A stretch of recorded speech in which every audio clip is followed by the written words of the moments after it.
you've had such a phenomenal career Ooh, trajectory. Jesus. How do you become a celebrity stylist? Tell us, Yeah. our listeners love hearing about the journey and understanding how you have been able to Yeah. garner the success that you've gotten. It's not easy, Yeah. to break into the industry, but not only have you broken into the industry, you've managed to soar. Lest I forget to mention the fact that you've had a full page profile in the New York Times, in the Oh, Wall Street Journal. yeah.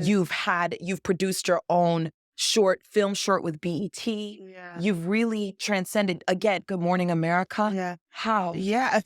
Right. Like, I'm still confused. But no, I think I always like to say I hustled and grind. In the beginning, I did a lot of hustling and hustling meaning internships, Okay. assistant work.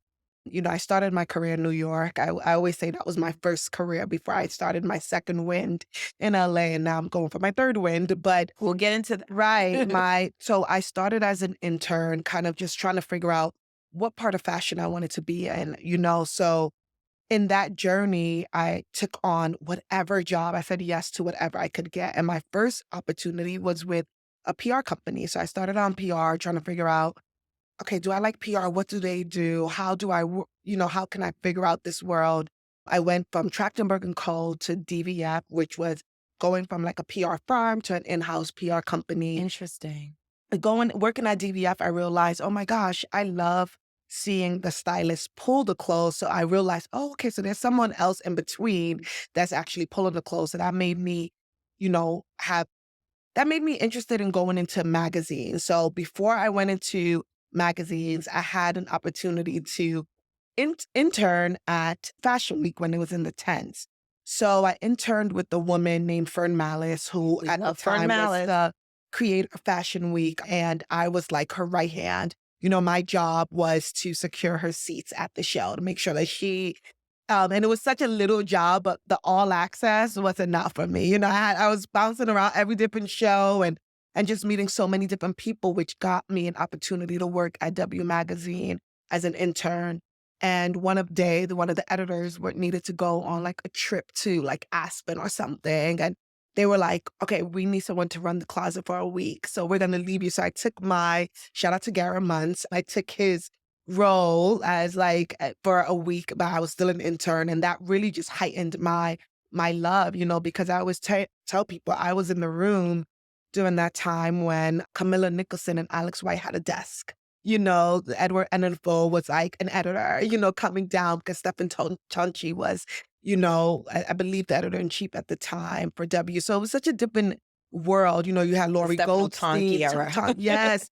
You had Laurie Goldstein running in and out. You had all these amazing stylists running in and out. And I realized that like, oh, okay, I think I want to be a stylist. But I still was trying to figure it out because I also loved editorial. So I then got an internship with Teen Vogue, and that was my first position with Condé Nast. And being an intern there was amazing. I was still in school. I was still working on my odd jobs. And before I graduated, they offered me a role as a fashion closet assistant. And I graduated from there to become an accessories assistant editor. And being in those two roles, I really got to network and meet amazing stylists that were coming in the room, some that I would help on the weekends. And I remember it was so funny because I got an opportunity to work with Camille and Carla at the time. Carla Welch was a duo back in the day. It was Camille and Carla. And, Carla was like, no, you need to stay at Teen Vogue. Like, you need to get the contacts, get the network. And, I followed her advice and ended up staying there. And then when it was time to leave 3 years later, I realized, it's time to make the big jump. And that's what I did. And I started, I got a position to assist another stylist, Cher Coulter. And it was with Rosie Huntington. So I assisted Cher Coulter with a client named Rosie Huntington Whitley. And that's when I fell in love with styling, working with Rosie, styling her, being in the midst of the photographers and the red carpet and the Hollywood. It was just amazing. And that really is what kickstarted my career. So how did I start? I mean, I literally just took so many jobs and just kind of, got my feet wet, figured out what I loved within fashion because I had no idea, and went from all different worlds of it and landed in styling. That's so incredible. Yeah. There's so much passion behind those moments. you so eloquently took us through your journey, but what is that feeling when you're given that opportunity? Because you really never know. And it's so hard to break into these spaces and get these opportunities. I just know, like, I remember being an intern and, and you never know. You have a dream, right? It's Yeah. a passion inside. And then Yeah. it's like everything is unfolding for you. And it doesn't happen for everyone, Yeah. you know? It was exciting. I think I was the most excited while I was an intern, right? Because I always tell people, like, my mindset was always I was pledging. That's how I saw it. So my mindset was I always told myself I'm pledging until I cross. I'm pledging until I cross. And that's only because I was so exposed to Greek life at an early age. Pledging So a to me, sorority for those. yeah, yeah. So, yeah. So and there were moments that it felt like we were pledging Oh, yeah. and getting hazed, and the ones who know, but I always had that mentality, but it was such an exciting time during my era of like growing in fashion. I always tell people like I got to see the armadillo shoe in person, Right.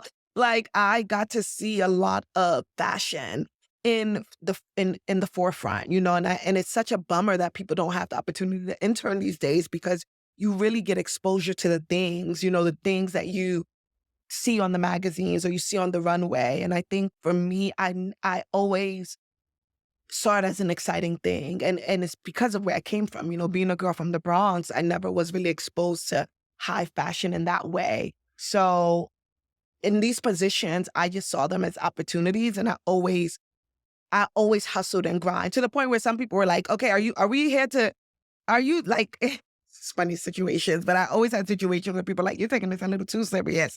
And I was like, yeah, I'm trying to get a job. Like I am going to, but yeah, I think that to answer your question, I just always saw it as a fun kind of experience. And it really was me knowing that I had to do this, I had to do X to get to that, to Z. You Right. know what I mean? Right. That's very inspiring. I know that will resonate with a lot of folks. So, what has been a pivotal or defining moment in your career that changed your trajectory for better or for worse? Mm.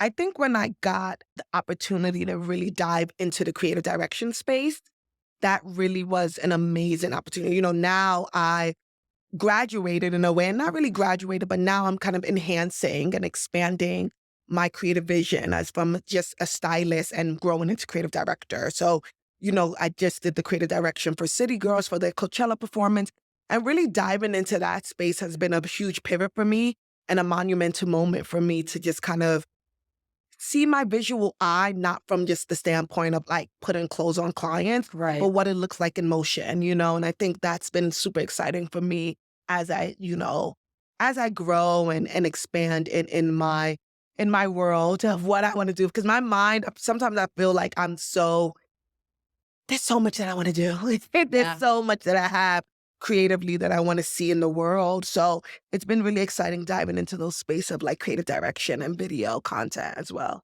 Yeah, just tell for those listeners that might not know the difference between Mhm. styling and creative direction. Can Yeah. you explain it a little bit? I will Yeah. say, you've had such a fantastic career in styling, and knowing you personally, being alongside you along that journey, it was very interesting when you were like, I want to move into creative direction more, Yeah. and you did it so seamlessly. So what's the difference? Yeah. So stylists are, there to, a stylist is someone who's the creative visionary for an artist, an actor, and, musician. They're the ones who's going to basically liaison your creative vision for that artist, for the red carpet, for their music videos. Is very specific. Where creative direction, the visuals and the vision is from you. And I think that's the biggest difference. Even though we're stylists, sometimes we don't always have the creative control because most stylists will tell you they're not going to push an agenda, a look, or an idea for their client. Where like when you're a creative director, you do push an idea, you do push the artistry, you do have a That's what creative you're there to vision do. that is sometimes nuanced, but also most of the time new. And I think as a stylist, you are often the person that's calling in the clothes, getting the stuff, dressing the client. Where like a creative director, you're kind of hands off with that, which is a beautiful part. Right. I get it. I get it. I'm a big fan of obviously a lot of your work, Yeah, and you have thank such you. a global perspective.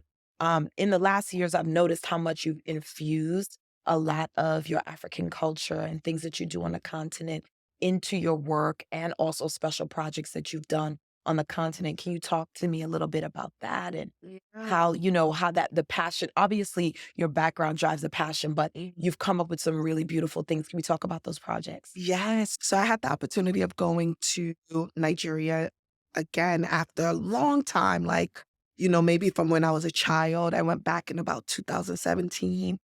And going to the continent was so life changing. Like seeing what my culture was, what the tradition was, what the heritage of my family and the backgrounds of my ancestors was, and just the creativeness of the people of the continent, specifically Nigeria, was so inspiring to me that I found, I made it my mission to work on bridging the gap, work on telling the stories of what's happening across the seas, with what's happening here, and how to merge and infuse, kind of the high fashion world of what we're doing here in America and what they're doing there in Nigeria, and honestly, all over the continent, because fashion, art, beauty, everything is just music is so heightened over the continent that I found it to be something that just truly just inspired and sparked a need for me to just expose that to the world. Right. So with that, I